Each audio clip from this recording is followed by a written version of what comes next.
बहुत बहुत स्वागत है आपका। Thank you very much for coming to the session. तो आज की प्रैक्टिस हम शुरू कर दें। देखिए, आज के सेशन में हम करेंगे डेली यूज के सेंटेंसेस की प्रैक्टिस और हर सेंटेंस का स्ट्रक्चर, लॉजिक और ग्रामर हम साथ के साथ समझते हुए चलेंगे, जिससे कि इन सेंटेंसेस का स्ट्रक्चर आपको समझ में आ जाएगा। इनके बेसिस पे आप दूसरे सेंटेंसेस बना पाएंगे। और ये जो सेंटेंसेस हम यूज करेंगे आज के कॉन्वर्सेशन में, बहुत ही काम के सेंटेंसेस हैं, अपने डेली लाइफ में कॉन्वर्सेशन में आप इस्तेमाल कर सकते हैं। And you can make your communication more impressive when you will be talking to somebody in English. So I will be sharing my screen with you. Screen में आपके साथ में शेयर कर देता हूँ। प्रैक्टिस करने का बेस्ट तरीका बस यही है कि whatever you see on the screen in English, you repeat every sentence after me loudly. जोर से बोल के प्रैक्टिस करनी है। और सबसे ज्यादा इंपॉर्टेंट चीज, वर्ड ऑर्डर को देखना है कि कौन सा शब्द कहाँ इस्तेमाल कर रहे हैं, किस शब्द के बाद किसके साथ आईएनजी लगा रहे हैं, किसके साथ टू लगा रहे हैं, किसके साथ क्या लगा रहे हैं। ऑलराइट, सो क्या आपको पता था आज हिंदी दिवस है? बिल्कुल सिंपल, हमको किसी से एक क्वेश्चन करना है, क्या आपको पता था आज हिंदी दिवस है? So did you know today is Hindi दिवस? एक तरीका ये है। दूसरे तरीके से भी आप इसको स्ट्रक्चर कर सकते हैं। पहला तरीका, did you know today is Hindi दिवस, सिंपल। दूसरे तरीके से, did you know it is Hindi दिवस टुडे, इट इज हिंदी दिवस टुडे। तो इस एक चीज को कम से कम 2-3 तरीके से, बल्कि 15-20 तरीके से कहा जा सकता है। कुछ एक सेंटेंसेस ऐसे होते हैं। तो हमें सारे के सारे वर्ड ऑर्डर पता होने चाहिए, किस हद तक वर्ड्स को आगे पीछे किया जा सकता है कि मीनिंग ना बदले और सेंटेंस ग्रामेटिकली करेक्ट रहे। पूरा सेशन देखिएगा, लॉजिक समझ में आ जाएगा, how the natural English is spoken. Grammatical rule हर जगह काम नहीं करते हैं। Look at the next sentence. आज कितनी तारीख है? Now second guy is asking, जो दूसरा बंदा है वो पूछ रहा है आज कितनी तारीख है। What's the date today? What's the date today? एक पूछने का तरीका ये है। दूसरे तरीके से आप इसको स्ट्रक्चर कर सकते हैं, what date is it today? What date is it today? इस तरीके से भी आप इसको स्ट्रक्चर कर सकते हैं। और इन्हीं सेंटेंसेस को बोलने का अगर कोई आइडिया आपके माइंड में भी आता है कि भाई इस तरीके से भी बोला जा सकता है, then please do write in the comment section. आपके सेंटेंसेस अगर ठीक होंगे then I will give you a like, और अगर गलत होंगे तो हम उनको करेक्ट कर देंगे। Alright, look at the next sentence now. आज 14 सितंबर को हिंदी दिवस एक्चुअली मनाया जाता है इंडिया में। तो आज 14 सितंबर है। अब इसी चीज को बताना है, इसको भी कई तरीके से कहा जा सकता है। It is September 14th today, it is September 14th today, या फिर टुडे इज September 14th। तो दोनों तरीके से आप इसको स्ट्रक्चर कर सकते हैं। वर्ड ऑर्डर का हमको केवल ध्यान रखना होता है। वर्ड ऑर्डर अगर हमको आ गया, फॉर्मेशन ऑफ द सेंटेंस अगर हमको आ गया, then you will be able to speak in English fluently and fast the way you want. You will sound natural. Grammar बहुत ज़्यादा यूज़ नहीं होती है, मैक्सिमम 15% ग्रामर मान के चलते हैं कि इस्तेमाल होती है। जो लिटरल ग्रामर हम सीखते हैं वो कहीं भी यूज़ नहीं होती है। वर्ड ऑर्डर का सारा खेल होता है। Look at the next sentence. तो हमें हिंदी दिवस पर क्या खास करना चाहिए? Now the second guy is asking कि हमें हिंदी दिवस पर क्या खास करना चाहिए। What should we do on this day? What should we do on this day? इस दिन हमें क्या करना चाहिए? या फिर दूसरे तरीके से भी कह सकते हैं, what should we do for Hindi Diwas? तो वो वाली फीलिंग जो है, क्या खास करना चाहिए इस दिन पे हमें, what should we do for Hindi Diwas. तो ये फीलिंग उस फॉर के साथ चली गई कि हिंदी दिवस के लिए हमें क्या ऐसा करना चाहिए कि ये खास हो जाए। What should we do for Hindi Diwas, या फिर बिल्कुल सिंपल कह सकते हैं, what should we do on this day. इस दिन पे हमें क्या करना चाहिए। Now look at the next sentence. हमें शुद्ध हिंदी में बात करनी चाहिए, हमें शुद्ध हिंदी में बात करनी चाहिए। We should talk in pure Hindi, we should talk in pure Hindi. अब टॉक की जगह पे आप और ज्यादा अगर वर्ड्स यूज करना चाहें तो आप कह सकते हैं we should talk in pure Hindi. इसके अलावा आप कह सकते हैं we should converse in pure Hindi. Converse मतलब भी है बातचीत करना, एक लिटरल शब्द है। या फिर आप ऐसे भी कह सकते हैं we should communicate in pure Hindi. या फिर आप ऐसे कह सकते हैं we should use Hindi language to communicate together on this day. या फिर आप ऐसे भी कह सकते हैं we should speak in Hindi on this day. तो बहुत सारी चीजें हैं, कई सारे तरीके से सेंटेंस को बोला जा सकता है। Look at the next sentence. वो तो हम हमेशा करते हैं। अब इसी चीज को, इसी एक्सप्रेशन को हमें भेजना है, वो तो हम हमेशा करते हैं। पहले वाले सेंटेंस का रिस्पॉन्स हम देंगे। उससे पहले अगर आप चैनल पे पहली बार आए हैं तो प्लीज सब्सक्राइब जरूर कर लीजिएगा, और पूरा सेशन देखने के बाद फीडबैक जरूर दीजिएगा कि सेशन आपके लिए थोड़ा बहुत यूजफुल रहा या नहीं रहा। और आप हमारी लाइव क्लासेस भी अटेंड कर सकते हैं हमारे एप्लीकेशन पर। लाइव क्लासेस के 2 फायदे होंगे। सबसे पहले तो हम आपको अपने कम्युनिटी में, अपने ग्रुप में ऐड कर लेंगे, जहां पे आप दूसरे पार्टिसिपेंट्स के साथ चैट कर सकते हैं, फोन पे बात कर सकते हैं। कम्युनिटी मिल जाएगा, you will find your kind of people there. सारा का सारा गेम है एटमॉस्फेयर का, कम्युनिटी का। ग्रुप में पूरा दिन कॉन्वर्सेशन चलते रहते हैं, तो अलग अलग तरीके के सेंटेंसेस आप देखेंगे, पढ़ेंगे, सुनेंगे, कम्युनिकेट करेंगे, बातें करेंगे लोगों से। तो एक बात को कहने के 10-15 तरीके पता चलेंगे, ऑल्टरनेट्स पता चलेंगे। दूसरा, शाम को जब हमारे लाइव सेशन होते हैं, we simply come together every evening and we discuss English for 2 hours. 2 घंटे तक केवल हम डिस्कस ही करते हैं। किसी को कोई ग्रामेटिकल रूल समझ नहीं आ रहा, अपने तरीके से किसी ने सेंटेंस बनाया है, लेकिन माइंड में एक डाउट है कि ये अच्छा साउंड करेगा इस सिचुएशन में या नहीं करेगा, तो 1.5-2 घंटा जब आप सेशन में बैठेंगे, 150-200 सेंटेंसेस रोजाना सुनेंगे, उनको अडॉप्ट कर लेंगे, यूज टू हो जाएंगे, उनको यूज करने लगेंगे अपने कॉन्वर्सेशन में, और कंसेप्ट्स एंड डाउट्स क्लियर हो जाएंगे, और उसी से कॉन्फिडेंस आ जाता है जब हम दूसरे लोगों की अंग्रेजी सुनते हैं। पूरा सेशन देखिएगा, इसमें भी एक मैसेज है। ऑलराइट, सो 2 काम करने हैं। अगर आपके पास में टाइम है तो लाइव क्लासेस में जरूर आएगा, बहुत ही मिनिमल अमाउंट चार्ज करते हैं फीस के नाम पर, और कम्युनिटी को ज्वाइन कर लीजिए और सब्सक्राइब कर लीजिए। Let's get back to it now. वो तो हम हमेशा करते हैं। जैसे किसी बंदे ने कहा we should talk in pure Hindi on this day, आज के दिन हमको हिंदी में बात करनी चाहिए। सामने वाला बंदा कह रहा है वो तो हम हमेशा करते हैं।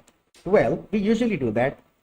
एक तरीका ये हो गया, वी यूजुअली डू दैट, हम हमेशा ही ये करते हैं जो तुम कह रहे हो। या फिर अगर किसी ने कहा we should talk in pure Hindi on this day, हम कह सकते हैं इस तरीके से, so we do always, so we do always, यानी कि ऐसा ही तो हम हमेशा करते हैं, तो वी यूजुअली डू। इस तरीके से आप कह के छोड़ सकते हैं। Look at the next sentence, नहीं हम शुद्ध हिंदी में बातें नहीं करते हैं। अब ये चीज हमको कहनी है, नहीं हम शुद्ध हिंदी में बातें नहीं करते हैं। Simple, no we don't talk in pure Hindi, we don't talk in pure Hindi. या फिर simple, we don't speak pure Hindi, we don't speak in pure Hindi. ये छोटे छोटे कंफ्यूजन खत्म करने होते हैं। अगर आप ये कहें we don't speak in pure Hindi, तब भी ठीक है, we don't speak pure Hindi, तब भी ठीक है। हमें पता भी नहीं कि हम कितनी सारी भाषाएं मिला के बोलते हैं।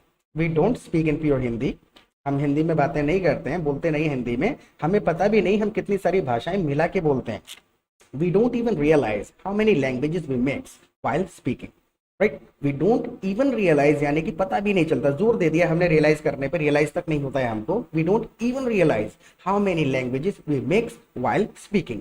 जब हम बात कर रहे होते हैं तो कितनी सारी लैंग्वेजेस हम मिक्स करते हैं। We don't even realize that। Now look at the next sentence। क्या शुद्ध हिंदी बहुत मुश्किल है? Now the person B is asking, क्या शुद्ध हिंदी बहुत मुश्किल है? Is speaking pure Hindi very difficult?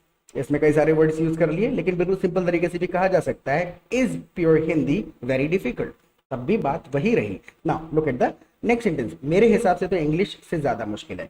किसी ने पूछा is speaking pure Hindi very difficult, लेकिन सामने वाला रिप्लाई कर रहा है मेरे हिसाब से तो इंग्लिश से ज्यादा मुश्किल है प्योर हिंदी। अब किसी चीज को बताना है, मेरे हिसाब से प्योर हिंदी इंग्लिश से ज्यादा डिफिकल्ट है। So in my opinion, according to me, as far as in my knowledge, as far as in my experience, और भी कई सारे तरीके हो सकते हैं। So in my opinion, it is more challenging than English.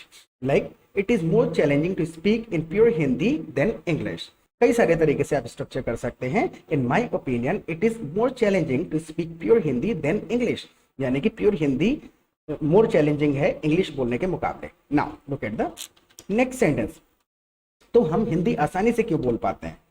जब हिंदी ज्यादा मुश्किल है तो हम हिंदी आसानी से क्यों बोल पाते हैं? Then how come we speak Hindi easily, यानी कि हाउ कम का मतलब है कि ये सब कैसे हो पाया, कैसे होता है। देन हाउ कम, ये जो अवस्था है ये कैसे है, रीजन पूछ रहे हैं उस कंडीशन के पीछे।